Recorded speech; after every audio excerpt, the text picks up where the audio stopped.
দরজায় জল দেব বলে খুলতেই দেখলাম উল্টো দিকে রায় কাকিমার ঘর থেকে সুন্দর গান ভেসে আসছে। ভেঙে মোর ঘরের চাবি। উফ, দারুণ গান! ভোরবেলা ঘুম চোখে এই গান কানে এলে মন এমনিতেই ভালো হয়ে যায়। বেশ জোরেই গান চলছে, কিন্তু ব্যাপারটা কি? এই ফ্ল্যাটে তো কোনোদিন লোকের মুখ দেখা যায় না, হঠাৎ গান চালানো!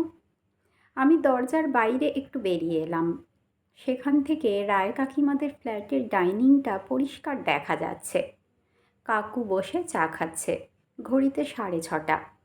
এমন আরামে চা খেতে দেখে বেশ ভালো লাগলো। আমাদের মতো চাকুরিজীবীদের কাছে আরাম করে চা খাওয়াটা সময়ের বিলাসিতা করা। রায় কাকিমা বেরিয়ে এসেছে ঝাঁটা নিয়ে। এটা বোধহয় এই সকালে সব ঘরেরই গল্প। আরে মুন, অফিস যাবে না? কাকিমা জিজ্ঞেস করতেই বললাম, হুম, এই আর কি, যেতে তো হবেই। এই রান্না বসাবো। তোমাদের তো আজ বেশ সুন্দর একটা সকাল। ঝলমলে রোদ, গরম চা, সঙ্গে রবীন্দ্রসঙ্গীত।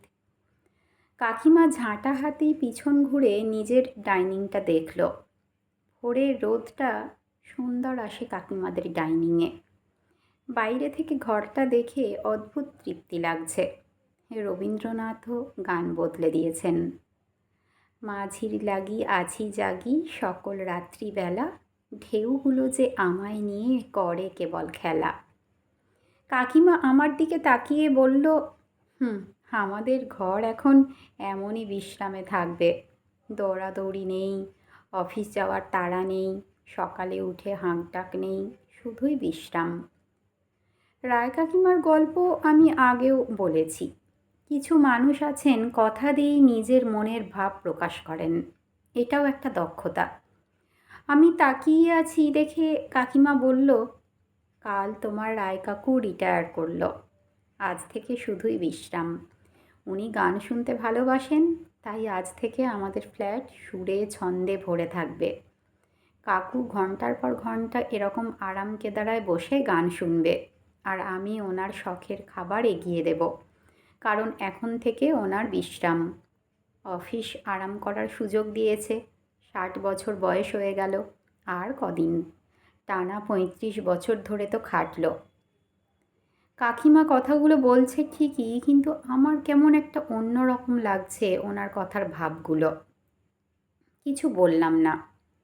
উনি অনেক কিছু বলে দেন কথার মার প্যাচে। আমি বললাম, কাকুর কি মন খারাপ? আসলে এই অবসর জীবন অনেকেই নিতে পারে না। কাকিমা বলল, একটু তো মনটা খারাপ, কিন্তু তাও তো সুন্দর জীবন। চা, রবীন্দ্রসঙ্গীত। এই এখন যেমন আলুর পরোটা খাবে আবদার করলো, আর দুপুরে আজ ডাব চিংড়ি। রাতে অবশ্য মুড়ি খাবে বলেছে। কাল রাতে খাওয়ার টেবিলে বসেই আজকের খাবারের লিস্ট দিয়ে দিয়েছে আমাকে। আমিও ভাবলাম থাক, অবসর নিয়েছে, এইটুকু ভালো মন্দ খাবার তো চলতেই পারে। কাকিমা মুখ নামিয়ে দীর্ঘশ্বাস ফেলল। আসলে আমাদের যখন বিয়ে হয় ওর 26, আমার 25। সেই থেকে দুজনে মিলে সংসার করছি। ও খালি বাইরেটা দেখত। সকাল সকাল অফিস যেত, রাতে ফিরত। মাসের শেষে মোটা টাকা দিত অবশ্য, তাতেই সংসারটাকে গুছিয়ে রাখার দায়িত্ব আমার। ছেলের পড়াশোনা, সংসারের 4 বেলার খাবার, সব আমার দায়িত্ব। আগে লোক রাখার সুযোগ কম ছিল, আর এখন মানুষের সংখ্যা কম বলে শুধু ঘর মোছার জন্য লোক রেখেছি। আসলে লোকজন বড্ড লোভ দেখিয়ে দিয়েছে জানো, ভালো রান্না করি বলে। তাই ওই কাজটা নিজের হাতেই রেখেছি। মাসের শেষে ভাড়ার টাকাও কম হয়ে যেত। চাইলে তোমার কাকুর রাগ হতো, সেটাও ম্যানেজ করার দায়িত্ব ছিল আমার।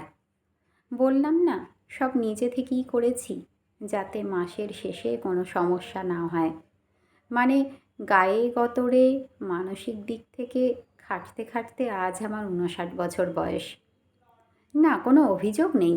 শুধু মাঝে মাঝে মনে হয়, আমার জন্য যদি একটা অবসরের দিন থাকতো, যদি একটা আরাম কেদারা থাকতো, রবীন্দ্রসঙ্গীত থাকতো।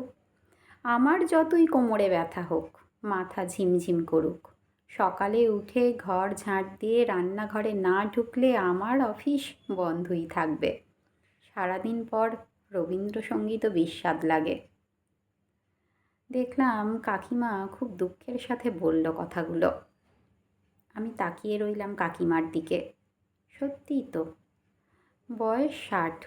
এটা যদি অবসরের সময় হয় তাহলে সবার জন্যই তো হওয়া উচিত। সংসারে কাজের কোনো রিটায়ারমেন্ট নেই, অথচ 60 তো কাকিমারও হতে চলেছে। দেখলাম কাকিমাকে খুব ক্লান্ত লাগছে। বুঝতে পারছি ওনার সারা দিনের কাজের হিসেবে উনি আরও ক্লান্ত। আসলে যারা বাইরে যায় তাদের খাটুনির একটা মূল্য থাকে।